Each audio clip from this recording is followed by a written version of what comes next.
সুপ্রিয় শ্রোতা, শুভ সন্ধ্যা। নিশ্চয়ই মনে আছে গত এপিসোডে বলেছিলাম আজ থেকে আপনাদের জন্য একটি চমক আছে।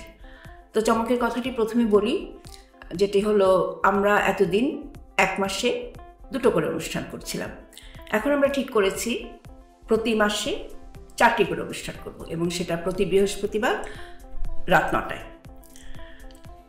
প্রথম বৃহস্পতিবার আমরা আমাদের আগের যে এপিসোডগুলো ছিল প্রমাণিত অপ্রমাণিত, একটি প্রমাণিত অপ্রমাণিতর গল্প বলবো, তারপর আমরা সেটা নিয়ে আলোচনা করব এবং আমার ব্যক্তিগত জীবনের কিছু অভিজ্ঞতা বলবো। পরের বৃহস্পতিবার যে এপিসোডটি করব সেটি আমরা একটু নতুনভাবে সাজিয়েছি। সেখানে আমরা একজন অতিথি পেয়েছি। উনি যে কথাটি আমি বলছিলাম যে চমক আছে, সেই চমক হিসাবে আপনাদের সামনে বলছি।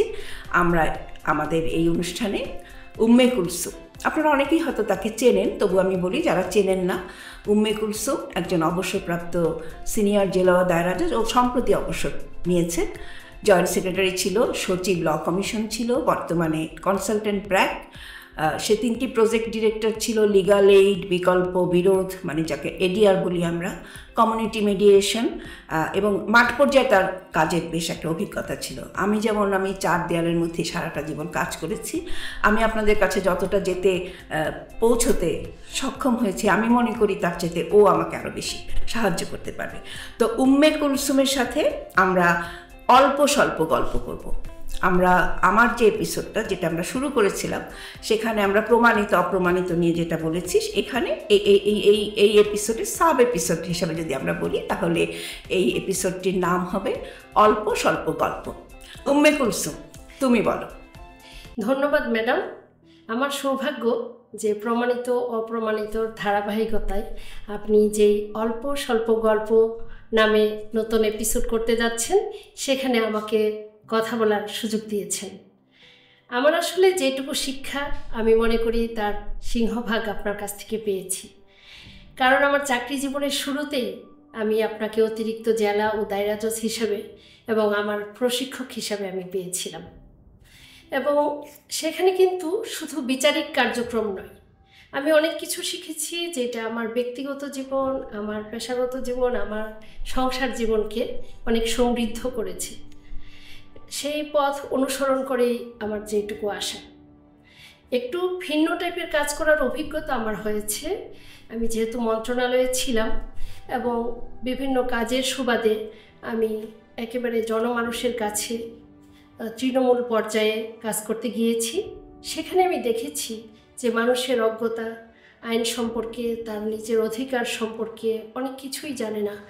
বিশেষ করে কোথায় গেলে আইনের আশ্রয় পাবে, কিভাবে পাবে, কত টাকা খরচ হবে, এই বিষয়গুলো সম্পর্কে কিন্তু তাদের অনেক ধারণা কম। আপনার যে উদ্যোগ, আমার মনে হয় সেই ধারণাটা স্বচ্ছ করার জন্য এটি অনেক কাজে লাগবে। আসলে তুমি যেটা বললে, দেখো, তুমি যেই পর্যায়ে গেছো বা আমি যে পর্যায়ে গেছি, আমাদের ঠিক একেবারে তৃণমূল পর্যায়ে অনুষ্ঠান আমরা কেন করতে যাচ্ছি।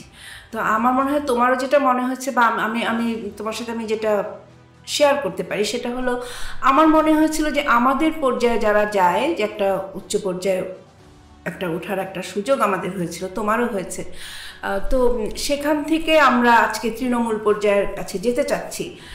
এটা একটা ভালো উদ্যোগ। কেননা দেখো, আমাদের অবস্থা থেকে যদি আমরা একটা কথা বলি, তাহলে হয়তো আমার যেটা মনে হয় যে লোকজন হয়তো বা ফিরে তাকাবে যে কী কথা বলছে, এই পর্যায়ে একজন বলছে, দেখি না কি বলে।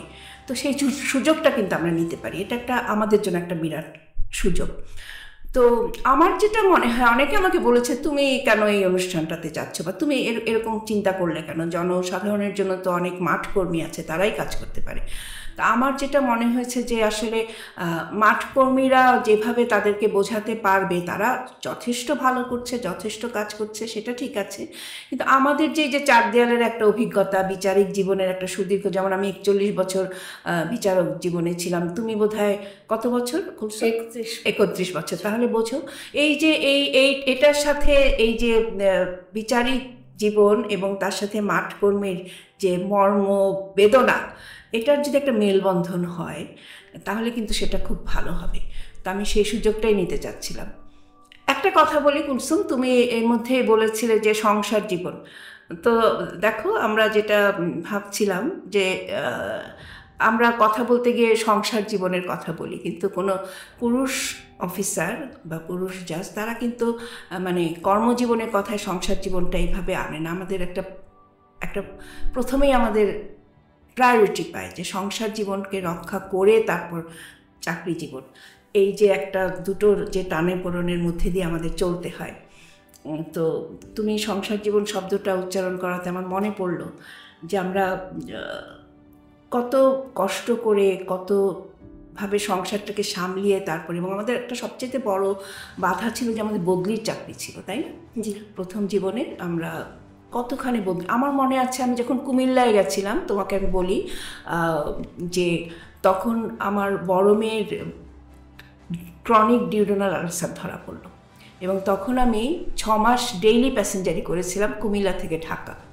ভোরবেলা রাত্রি 4টার সময় উঠে আমি রান্নাবান্না করে ভোর 5টার সময় স্কুটার নিয়ে, শ্যামলীতে তখন আমার বাসা ছিল, স্কুটার নিয়ে সায়েদাবাদে যেতাম, সেখানে থেকে বাসে করে তারপর আমি 9টার মধ্যে কোর্টে পৌঁছাতাম। তারপরে কাজ শেষ করে আমি আবার রাতে ফিরতাম। শুধু রাত্রিটুকুন মেয়ের কাছে থাকবো এবং মেয়ের পথ্যগুলো পরের দিন বানিয়ে দিয়ে তারপরে আসবো। এই জায়গাটা কিন্তু আমাদের মানে স্বীকার করে নিয়েই কর্মজীবনটাকে সামলাতে হয়েছে। তোমার কি মনে হয়, তুমি এই ব্যাপারে তোমার কি ধারণা? তুমিও তো এই পথগুলোই পার হয়ে এসছো। ধন্যবাদ ম্যাডাম। আমার মনে হয় একই অভিজ্ঞতা আমাদের প্রত্যেক নারী বিচারকেরই আছে। শুধু নারী বিচারক নন, যে কোনো পেশাজীবী নারীরই রয়েছে। কারণ এই চ্যালেঞ্জগুলো কিন্তু যাদের বদলির চাকরি করতে হয় তাদের প্রত্যেককেই কিন্তু এগুলো ফেস করতে হয়। এবং আমরা সবাই জানি যে একটা নারী এবং একজন পুরুষ দুজনেই যখন তাদের প্রতিযোগিতামূলক পরীক্ষার মাধ্যমে চাকরিতে আসে, দেখা যায় আজকাল নারীরা প্রতিযোগিতায় অনেক এগিয়ে গেছে এবং অনেক ভালো করছে।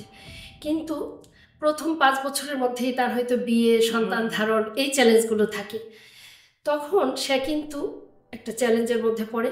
তার পেশা, তার উচ্চশিক্ষা, তার সন্তান, তার পরিবার এবং পাশাপাশি এই যে স্বামীর সাথে তার কর্মস্থল ভিন্ন জায়গায় হওয়া, এই চ্যালেঞ্জগুলো কিন্তু একই রকমভাবে একজন পুরুষকে সবসময় ফেস করতে হয় না। কাজেই আমি মনে করি যে একজন নারীর জন্যে যে কোনো কর্মক্ষেত্রই অনেক বেশি চ্যালেঞ্জিং, এবং যারা এই চ্যালেঞ্জ ওভারকাম করে এতটুকু আসতে পেরেছে, আপনার কথা আমরা জানি এবং আপনার মতো আমাদের আরও ম্যাডামরা রয়েছেন, আমরা কিন্তু তাদের পদাঙ্ক অনুসরণ করেই আমরা চলতে চেষ্টা করেছি। এবং একই সাথে আমি এটাও বলতে চাই, এখন পরিস্থিতি অনেক ভালো হয়েছে, কর্তৃপক্ষ অনেক সুবিবেচনা করে। আপনারা যেভাবে চ্যালেঞ্জ ফেস করেছেন এখন এতটা করতে হয় না। তুমি যে কথাগুলো বললে সেগুলো আসলে আমার সেই কুমিল্লায় ফিরে যেতে মন চাইছে, বা আমি কুমিল্লায় ফিরে যাচ্ছি। আমার মনে আছে তখন তুমি মাত্র জয়েন করেছো এবং তোমার বোধহয় 7 মাসের একটি বেবি ছিল, 6-7 মাসের, তাই না? ব্রেস্ট ফিডিং বেবি ছিল। তুমি আসতে, তা তুমি আমার কাছে যখন প্রফেশনাল হিসেবে ছিলে, আমি তোমার কাছ থেকে শিখেছি, যেটা আমি সবাইকে সবসময় বলি, যে কোনো সভা সেমিনারে যখনই সুযোগ হয় এই কথাটা আমি বলি যে আমার প্রফেশনের কাছ থেকে আমি একটা জিনিস শিখেছিলাম। আমার মনে হয় পরবর্তী প্রজন্মের মেয়েরাও এই জিনিসটি আমার কাছ থেকেই শুনবে, তোমার মাধ্যমে আমি শিখেছি। সেটা হলো, তোমাকে আমি বলতাম দুপুরবেলা কাজ হয়ে গেলে পর আমি তোমাকে বলতাম যে কুলসুম তুমি চলে যাও বাড়িতে, তোমার ছোট বাচ্চা আছে, ব্রেস্ট ফিড করে বাচ্চা, তাছাড়া তাকে গিয়ে দেখো বা কিছু। তুমি আমাকে বলেছিলে যে ম্যাডাম আমি যদি এরকমভাবে প্রত্যেক দিন চলে যাই তাহলে আমার সংসারের যারা আছে তাদের একটা দাবি থাকবে যে তুমি তো এভাবে আসতে পারো তোমার চাকরি থেকে, তাহলে তুমি আসো না কেন, পরবর্তী আমার জীবনে আমার এটা সমস্যা। এবং এটা কিন্তু একটা সাংঘাতিক লেসন তুমি আমাকে দিয়েছিলে। আমি তাই ভেবেছিলাম যে আসলেই তাই, আমাদের প্রত্যেকেরই যে সংসারের একটা একটা একটা একটা অদেখা একটা ব্যাপার আছে যেটা ঠিক আমরা ফিল করি বাট বলতে পারি না, তাই না? তো সেটার সাথে আমাদের কিন্তু সবসময় একটা তাল মিলিয়ে চলতে হয়। তো এই জিনিসটা আমি তোমার কাছ থেকে শিখেছিলাম। তো সেটাই ভাবছিলাম যে আজকালও কিন্তু যারা আছে তাদেরও এগুলো নিয়েই চলতে হচ্ছে, তাই না? জি ম্যাডাম, আপনি ঠিকই বলেছেন। আমারও সেই কথা মনে হয়েছে যে আসলে খুব ছোট্ট বাচ্চা ছিল, কিন্তু আমি আসলে চেষ্টা করেছি যে আমার প্রশিক্ষণের সাথে সাথে আমার পরিবারও যেন আমার চাকরির জন্য প্রস্তুত হয়। এবং আমি সবসময় ভাবতাম যে আমার বাচ্চা তো কোনো অর্ডিনারি মায়ের বাচ্চা না, সে যেন আমার সাথে সাথে সেও প্রশিক্ষিত হয়, সেও যেন বুঝতে পারে মায়ের কর্মক্ষেত্র আছে এবং তাকে কিছুটা সময় একা থাকতে হবে অন্যদের কাছে।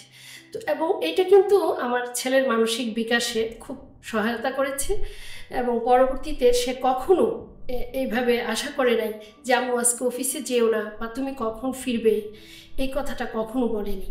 তো এটা আসলে আমার মনে হয় সব কর্মজীবী নারীর জন্যই এই ধরনের একটা মানসিক শক্তি থাকা উচিত এবং সেইভাবেই তার সন্তান তার পরিবারকেও প্রস্তুত করা উচিত। কুলসুম, আমার মনে হয় আমরা বোধহয় এই গল্পগুলো অনেকক্ষণ চালিয়ে যেতে পারলে খুব ভালো হতো। আমরা কিছুই বলতে পারলাম না, কিন্তু সময় বলছে, ঘড়ির কাঁটা বলছে দেখো আমার দিকে তাকাও।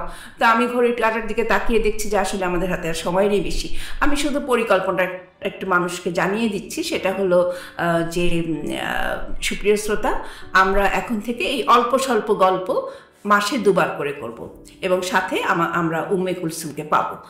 এবং এই অল্প স্বল্প গল্পে আমরা খুব সাধারণভাবে আমাদের চাকরি জীবনের, আমাদের বিচারিক জীবনের অভিজ্ঞতাগুলো, দৈনন্দিন অভিজ্ঞতা এবং যে সহজ সহজ বিষয়গুলো যেগুলো সাধারণ মানুষের জানা দরকার, জেনে তারপর তাদের আদালতে আসা দরকার, জেনে তারপর তাদের লয়ারের কাছে যাওয়া দরকার, জেনে তাদের পরিবারের সাথে ব্যবহার করা দরকার, সেই সাধারণ বিষয়গুলো খুব সাধারণভাবে, খুব সহজভাবে আমরা আলাপচারিতার মাধ্যমে, এই যে অল্প স্বল্প গল্পের মাধ্যমে আপনাদেরকে জানাবো।